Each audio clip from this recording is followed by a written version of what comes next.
There are protocols that have been written so that one computer can effectively communicate with another computer, and there's different layers to that, different applications.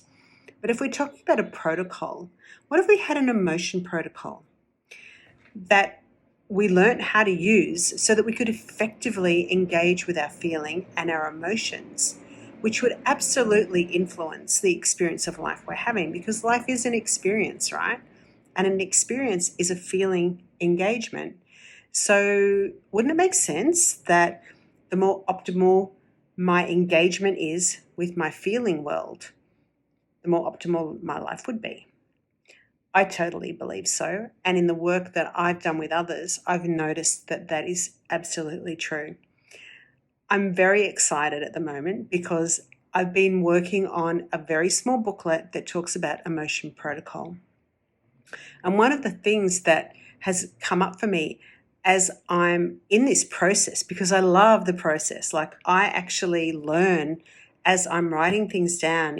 As I'm writing down my understandings and my work with people, I'm growing from the experience. And one of the things that I've noticed is that we actually have a second wave of feeling. So often, because we're in a life experience, something will happen, a situation or an event, and we have a response to that. We have a natural response, actually, because our body's emotional technology is like next level. Its natural response is one that helps us become more expansive, helps us become more free, helps us become more empowered. That's our body's natural emotional response. You might also say it's an intuitive response. However, what happens is that response comes up, but it's quickly replaced by a second wave of feeling. Now, the second wave of feeling is about my past hurts, my pains, my conditioning, my beliefs, my culture, anything that has been of influence in the way that I am in this world, that crops up. So my natural response may be to, and I'll use an example, I had a situation, I went to say something and I watched myself. I watched my words come up my body to speak. And all of a sudden, the second wave of feeling came in, and it was like, oh, don't say that. Don't share that. That will hurt their feelings. Or don't share that. Maybe they'll think differently about you.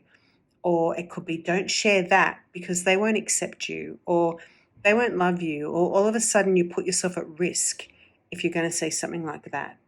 You might create vulnerability. You might hurt that person. They may then act differently towards you. So that second wave of feeling is often, for me anyway, that is what stops me from doing what I can do to actually feel more empowered in this moment. The second wave of feeling creates an obstacle to me accessing my emotion power and really optimizing the life experience that I have right now. The second wave of feeling is what I wish someone had given me a protocol to work with when I was maybe 5 or 6. Because really, my whole life would be so different. Not that I regret any of it, because it's gotten me to where I am right now. Can you watch? Can I recommend that you watch it? Watch that second wave of feeling as it comes up. Even if you have a feeling about something, say you're feeling numb about something and you're like, I shouldn't be feeling numb. Why are you feeling like you shouldn't be feeling numb about feeling numb? Don't worry about the feeling numb business. Look at what it is that you're feeling about that state. Why do you have a judgment around that state? Why can't you just allow that state to be? What is it that you're really feeling? That's what you want to have a look at.